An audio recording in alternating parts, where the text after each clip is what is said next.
Cinema work out కానప్పుడు ఎలా స్వీకరించారు? ఆ రోజులన్నీ తలుచుకుంటే కూడా ఇప్పుడు ఏమనిపిస్తుంది మీకు? అంటే నాకు అభిలాష ముందు ఒక 2 ఫెయిల్యూర్స్ వచ్చినాయండి. నన్ను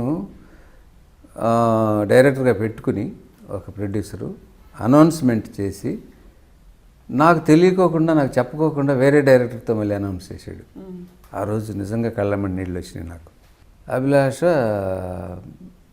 రిలీజ్కి ముందు నేను ఇక్కడ ఏదో వేరే షూటింగ్లో ఉన్నాను. అక్కడ ప్రివ్యూ వేశారు మెడ్రాస్లో. వేసినప్పుడు నా మిసెస్ ఫోన్ చేసింది, అండి ఈ సినిమా కూడా బాగాలేదంటున్నారండి ఇక్కడ అని. నేను వీరేంద్రనాథ్ లిటరల్గానండి ట్యాంక్ బండ్ మీదకి వెళ్ళి ఏడ్చుకున్నాం అసలు కన్నీళ్ళు. అంత బాధ వేసిందండి అసలు. ఈ సినిమా కూడా పోతే ఏంటి మన పరిస్థితి అని. భగవంతుడితో ఇలా సినిమా రిలీజ్ అయ్యి పెద్ద హిట్ అయింది అనుకోండి. సినిమా వర్కౌట్ కానప్పుడు ఎలా స్వీకరించారు? ఆ రోజులన్నీ తలుచుకుంటే కూడా ఇప్పుడు ఏమనిపిస్తుంది మీకు? అంటే నాకు అభిలాష ముందు ఒక 2 ఫెయిల్యూర్స్ వచ్చినాయండి. నన్ను డైరెక్టర్గా పెట్టుకుని ఒక ప్రొడ్యూసరు అనౌన్స్మెంట్ చేసి నాకు తెలియకోకుండా, నాకు చెప్పుకోకుండా వేరే డైరెక్టర్తో మళ్ళీ అనౌన్స్ చేశాడు. ఆ రోజు నిజంగా కళ్ళమ్మడి నీళ్ళు వచ్చినాయి నాకు.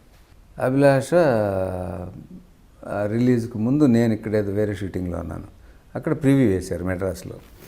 వేసినప్పుడు నా మిసెస్ ఫోన్ చేసింది, అండి ఈ సినిమా కూడా బాగాలేదంటున్నారండి ఇక్కడ అని.